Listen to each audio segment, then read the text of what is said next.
ॐ भूर्भुवः स्वः तत्सवितुर्वरेण्यं भर्गो देवस्य धीमहि धियो यो नः प्रचोदयात्।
चार प्रकार के प्राणायामों में से पहला प्राणायाम बाह्य प्राणायाम की चर्चा हो रही है।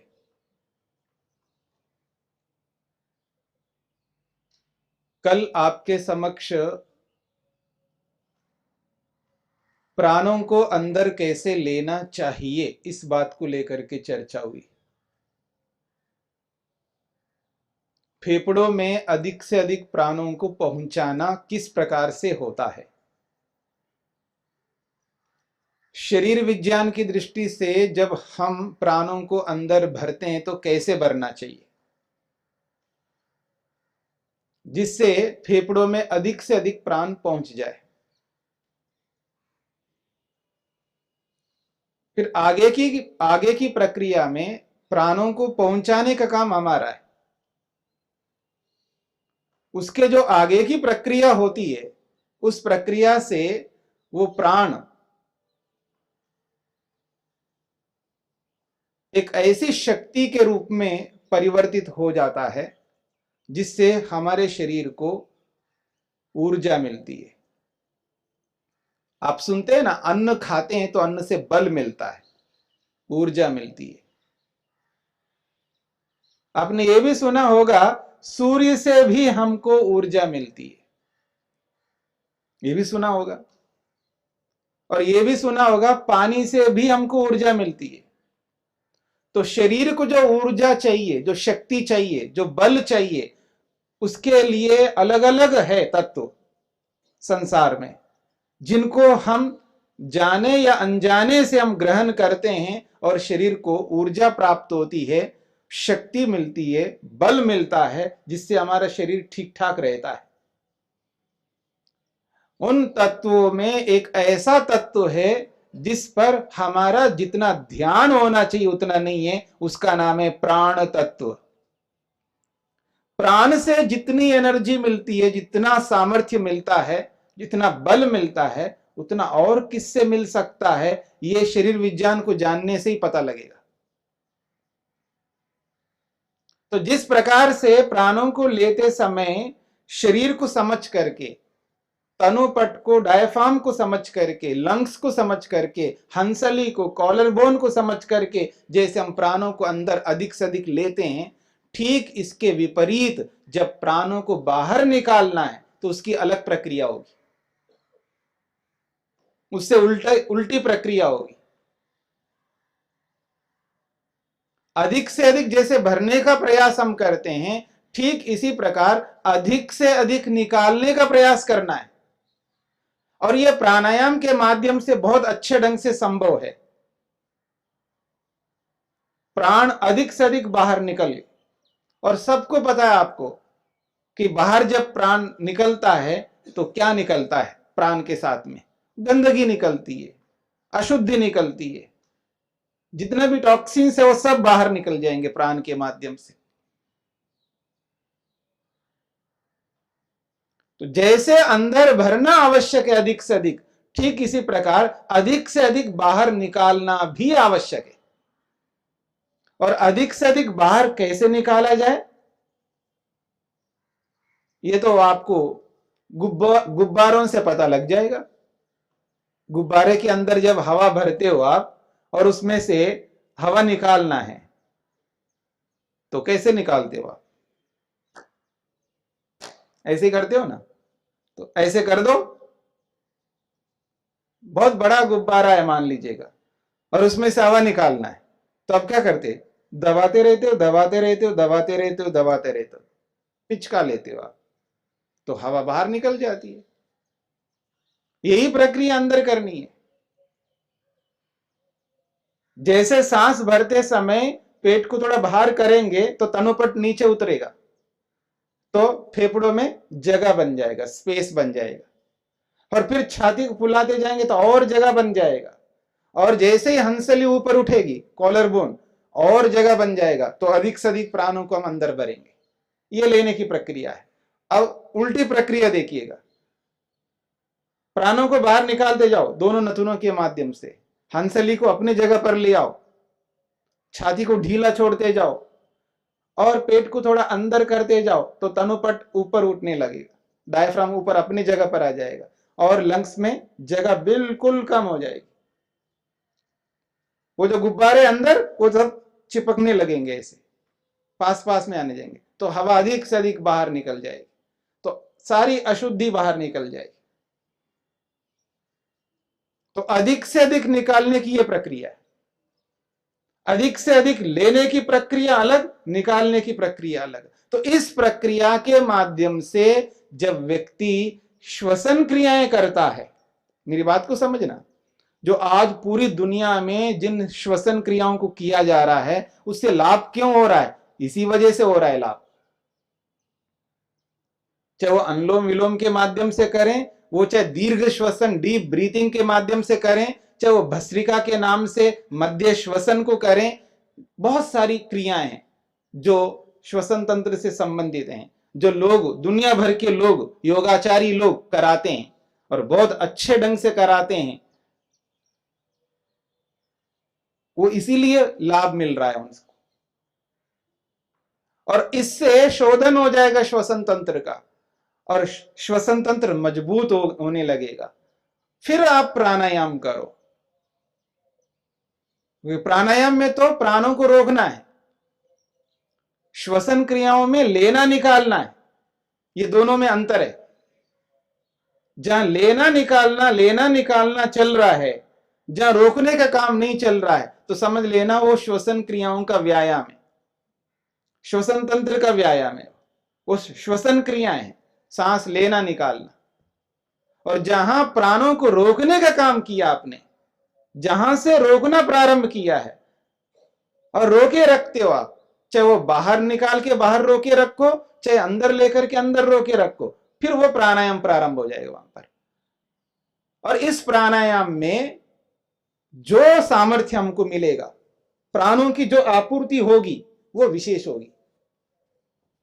वो इतना विशेष होगी जिससे कि हम पूरे दिन भर सम्यक श्वसन करने लगेंगे। जब व्यक्ति प्राणायाम करता है और दिन भर उसका जो शरीर चल रहा है, वो श्वसन तंत्र उसमें बहुत बड़ा कारण बनता है। उसका जो श्वसन है, श्वास प्रश्वास की जो प्रक्रिया है, वो सम्यक रूप से चलने लगेगा। और श्वसन जब सम्यक रूप में चल रहा होता है तो उसका शरीर ठीक ठाक रहता है। श्वसन तंत्र से संबंधित आज नाना प्रकार के रोग आ रहे हैं, बहुत प्रकार के रोग आ रहे हैं। उन सभी रोगों से बच सकते हैं हम लोग। और जब सम्यक श्वसन चलता है तो समझ लेना उसके शरीर को ऊर्जा की आपूर्ति ठीक प्रकार से होने लगेगी। शरीर को जितनी ऊर्जा चाहिए वो ऊर्जा मिलने लगेगी ठीक प्रकार से। जो शरीर में कमजोरी हुआ करती है कुछ लोगों को, कमजोरी नहीं होगी फिर। और जिन लोगों को बीपी बढ़ने लगती है, high BP, high blood pressure में चले जाते हैं, वो नॉर्मल होने लगेगा, सामान्य स्थिति में आने लगेंगे। जो लो बीपी वाले हैं उनका बीपी सामान्य होने लगेगा, क्योंकि जहां सम्यक श्वसन चल रहा होता है वहां ना high BP high blood pressure होगा, ना लो बीपी लो ब्लड प्रेशर होगा, सांस के रोग नहीं होंगे। यदि है तो उनको नियंत्रण में लाया जा सकता है। सम्यक श्वसन करके उसको नियंत्रण में लाया जा सकता, और उसका उदाहरण आपके सामने है।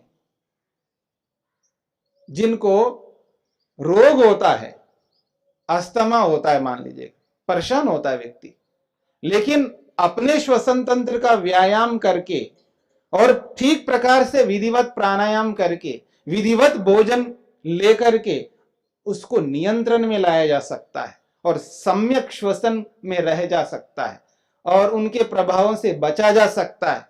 उसका स्पष्ट आप सबके लिए प्रत्यक्ष है आचार्य सत्यजित जी।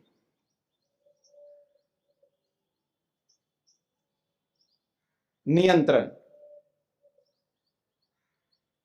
सम्यक श्वसन, अस्थमा का प्रभाव नहीं आता है।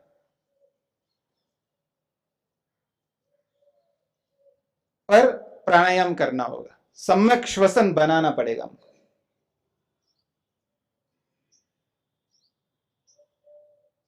तो इसका अभिप्राय यह है, हम यदि रोग है तो रोग को नियंत्रण में ला सकते हैं, रोग नहीं है तो रोगों को हानि नहीं देंगे। कल मैं बता रहा था, हेयम दुखम अनागतम, जो अभी तक आया नहीं दुख, अभी तक कोई रोग आया नहीं, आने वाले रोगों को रोक सकते हैं हम सम्यक श्वसन करके, उचित प्रकार से श्वसन तंत्र का प्रयोग करते हुए। थोड़ा सा वक्त समय देना पड़ेगा शरीर को। तो जो बाह्य प्राणायाम है, यत्र प्रश्वास पूर्वको गत्या भाव सह बाह्य प्राणायाम, वो बाह्य प्राणायाम है। प्रश्वास पूर्वक फेफड़ों में स्थित प्राणों को बाहर निकालना है, और याद रखना श्वसन तंत्र के नियमों को ध्यान में रखते हुए बाहर निकालना है। यह विशेष बात है। सांस तो बाहर निकालना ही निकालना है, लेकिन अपने श्वसन तंत्र का जो नियम है, श्वसन तंत्र के नियमों को ध्यान में रख करके अगर हमने प्राणों को बाहर निकाला तो बहुत उपयोगी होगा। तो छाती को बिल्कुल ढीला छोड़ना है, पेट को थोड़ा सा अंदर कर लेना है और अधिक से अधिक प्राणों को बाहर निकालना है।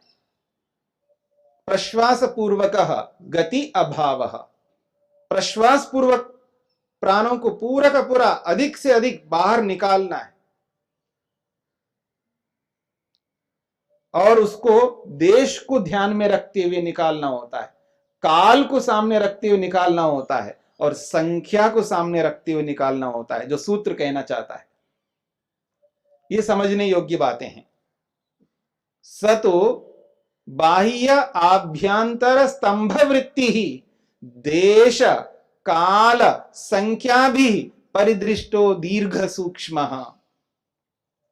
वो कहते हैं देश, जब सांस बाहर निकालते हैं तो आपको प्राणों को तेजी से बाहर निकालना है, आवाज नहीं करना है, यह भी ध्यान रखना है, क्योंकि सूक्ष्म भी करना पड़ेगा आपको।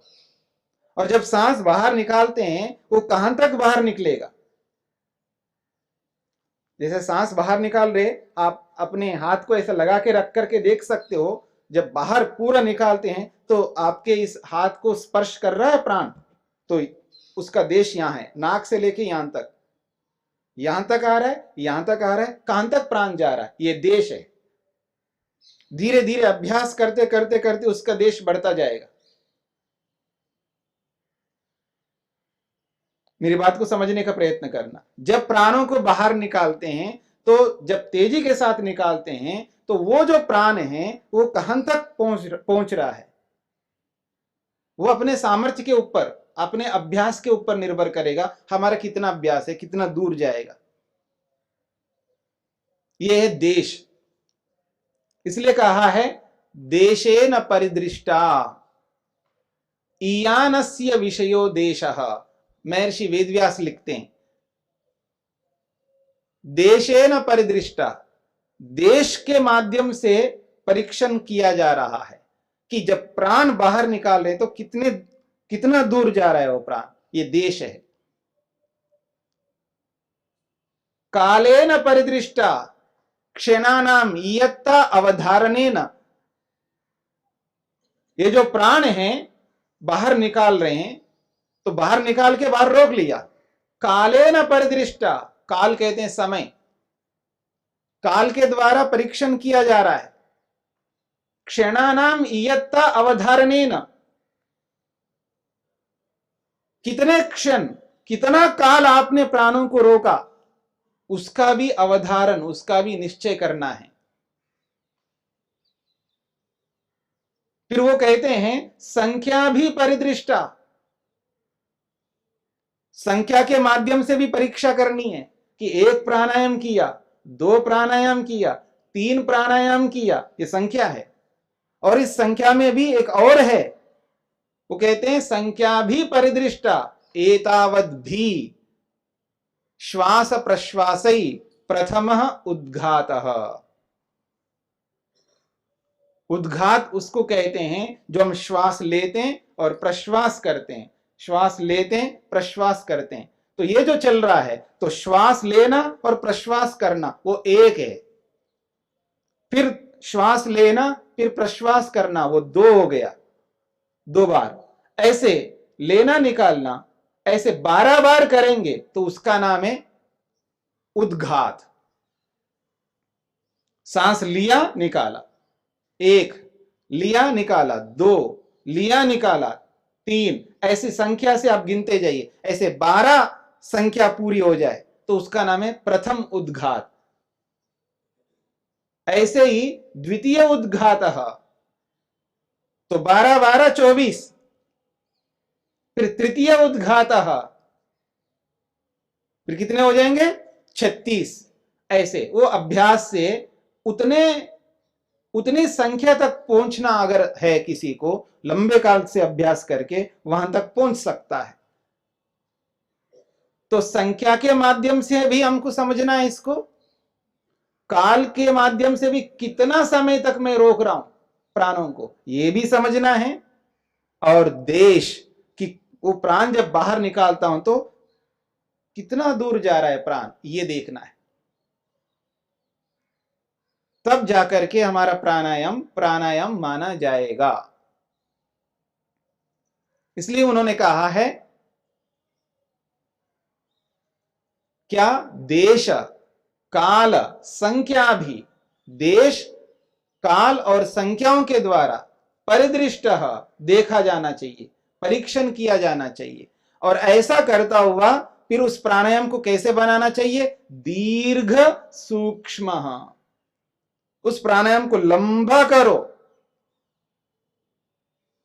और सूक्ष्म करते जाओ। तो लंबा करके और सूक्ष्म करते जाना है उस प्राणायाम को। और जितना लंबा करेंगे, जितना सूक्ष्म करेंगे, उतना ही हमारा मन अपने नियंत्रण में आ जाएगा। अपनी सारी इंद्रियां भी नियंत्रण में आने लगेंगी, अपनी बुद्धि भी नियंत्रण में रहने लगेगी। और जैसे ही मन नियंत्रण में आ जाता है तो देख लेना, मन काबू में जब रहता है तब आदमी को बड़ा अच्छा लगता है। जब आदमी गाड़ी सीखने लगता है, गाड़ी काबू में नहीं आती है, बड़ी परेशानी लगती है व्यक्ति को, चिड़चिड़ा भी बन सकता है। और जैसे ही धीरे धीरे गाड़ी काबू में आने लगती है और पूरी तरह काबू में आ जाती है, फिर उसको बड़ा अच्छा लगता है, बड़ी प्रसन्नता होती है। ठीक इसी प्रकार से जब हम अपने मन को अपने नियंत्रण में कर लेते हैं तो मन के नियंत्रण में आते ही शरीर में पूरी सात्विकता आ जाती है। मन का नियंत्रण में आने का अभिप्राय है सात्विकता का आना, क्योंकि एकाग्रता में सात्विकता होती है, सत्वगुण उभर आता है मन के अंदर। और जैसे ही मन में सत्वगुण उभर के आएगा तो शरीर भी उसी के अनुरूप बनने लगता है, शरीर भी सात्विक बनने लगता है। शरीर में भी वो उमंग होता है, शरीर में भी वो स्फूर्ति रहती है, शरीर भी बिल्कुल हल्का जैसा लगने लगता है, क्योंकि मन नियंत्रण में है। और जैसे उसको दीर्घ करते हैं, उस प्राणायाम को अभ्यास कर करके लंबा करते हैं, तो पूरे के पूरे प्राण नियंत्रण में आ जाते हैं और मन नियंत्रित रहता है और पूरी सात्विकता रहती है। और ऐसा लगता है, घबराहट होने लगता है, बेचैनी अंदर से होने लगती है कि अब कब तक रोकूं इन प्राणों को, अब रोकना नहीं चाहेगा। उसको ऐसा लगता है मेरे सामने मृत्यु आके खड़ी हो गई।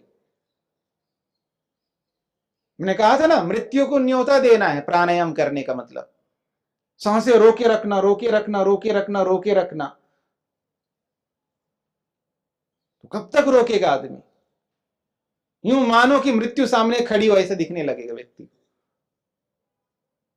पूरा नियंत्रण, इंद्रियां इधर उधर नहीं दौड़ सकती,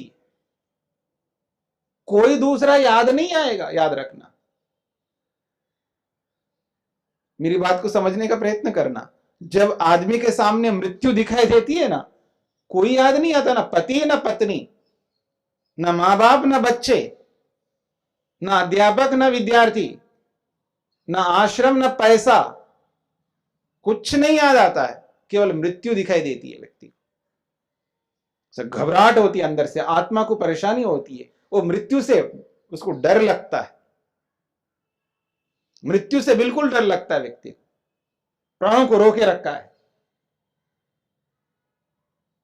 फिर सामर्थ्य पूरा हो गया, जितना सामर्थ्य रोक सकता है रोक लिया उसने प्राणों को। उसके बाद में फिर उसको वापस सामान्य स्थिति में लाना है। तो सामान्य स्थिति में लाने के लिए अक्सर आदमी, जो प्रारंभिक व्यक्ति है, वो घबरा जाता है,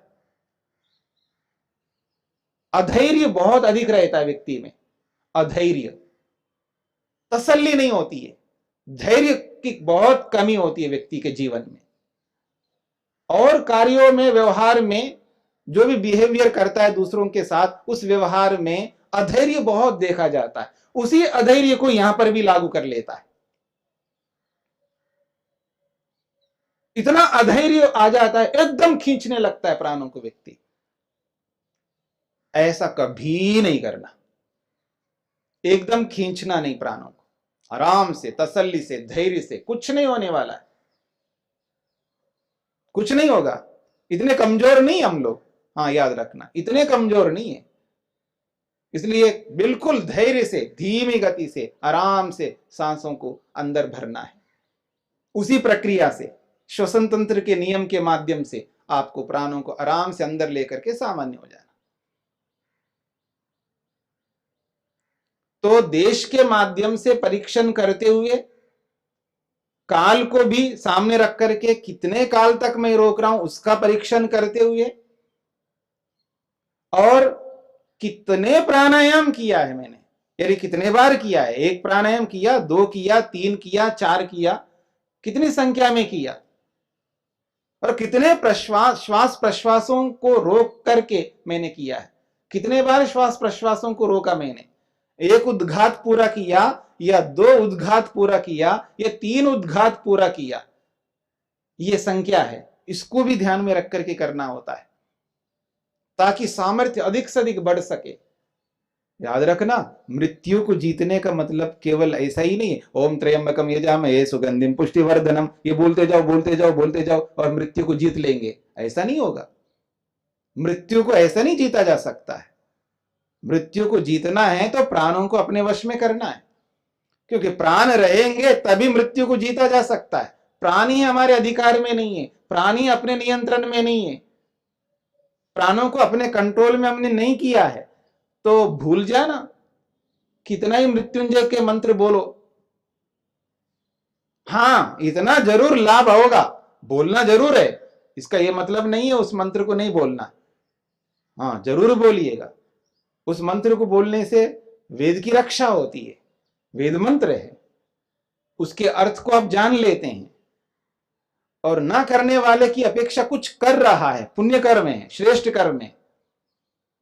पर केवल ही मंत्र नहीं बोलना है, थोड़ा सा आगे बढ़ना है, मंत्र भी बोलो और उस मंत्र के साथ में प्राणायाम भी करो, फिर देखना महामृत्युंजय मंत्र क्या कमाल दिखाएगा। मंत्र को कोई साधारण मत समझना, मंत्र में बहुत बड़ी शक्ति है और योग में एक बहुत बड़ी सिद्धि प्रारंभिक में पहले ही बोल दिया है। पहली सिद्धि मंत्र सिद्धि बोला है वहां पर। हाँ, याद रखना, मंत्र से बहुत बड़ी सिद्धि मिलती है, पर वो सिद्धि ऐसे नहीं मिलती केवल मंत्र बोलने मात्र से।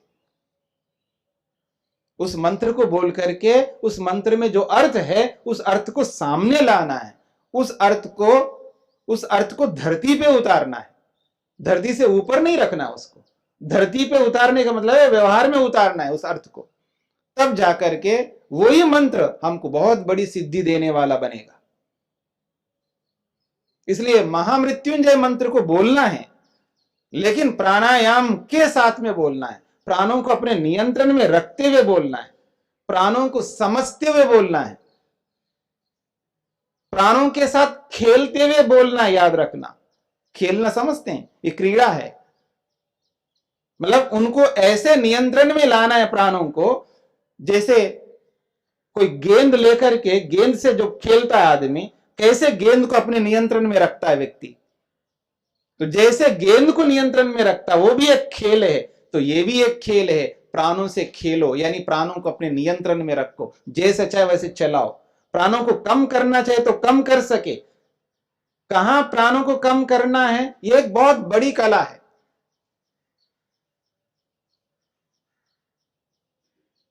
बहुत पहले किसी ने मेरे को एक संबोधन से पुकारा है, एक बहुत बड़े सन्यासी। संबोधन में बहुत पहले की बात है, तो उन्होंने मेरे को प्राणाचार्य नाम बोल के मेरा संबोधन किया। मैंने कहा मैं प्राणाचार्य कैसे हूं, प्राणाचार्य कैसे बोला उन्होंने? मैं तो व्याकरणाचार्य हूं, मैं दर्शनाचार्य हूं, मैं वो आचार्य हूं, ये आचार्य। मैंने प्राणाचार्य तो कभी किया नहीं मैंने, प्राणाचार्य क्या होता है? तो बाद में पता लगा, जब आयुर्वेद पढ़ा तब उसमें आया प्राणाचार्य। वैद्य को प्राणाचार्य कहते हैं, एक वैद्य को प्राणाचार्य कहते हैं, क्योंकि प्राणों को जानता है, समझता है, प्राण का क्या महत्व है, उसका वैल्यू क्या है प्राणों का। वैद्य जितना प्राणों को समझता है उतना कौन जानता है। इसलिए वैद्य को क्या करते हैं, भगवान मानते हैं हम लोग। प्राणों को बचाने वाला जो होता है उसको हम भगवान मानते हैं, तो वो प्राणाचार्य है, प्राण उसके हाथ में है।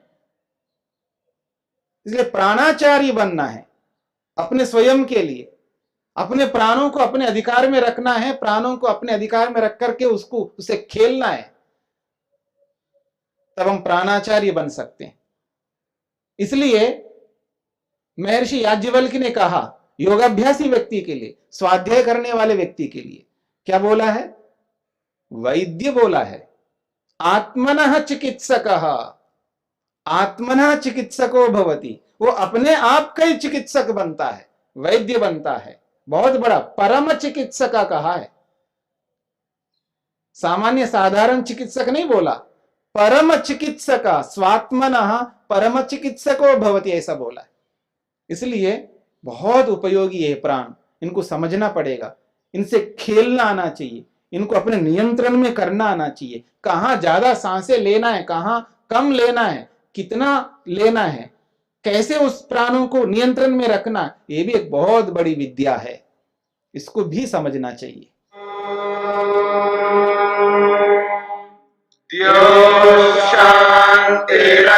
शांतिरंतरिक्षं शांति पृथिवी शांतिरापः शांतिरोषधयः शांतिः वनस्पतयः शांतिर्विश्वे देवाः शांतिर्ब्रह्म शांति सर्वं शांति शांतिरेव शांति क्षमा शांतिरेधि।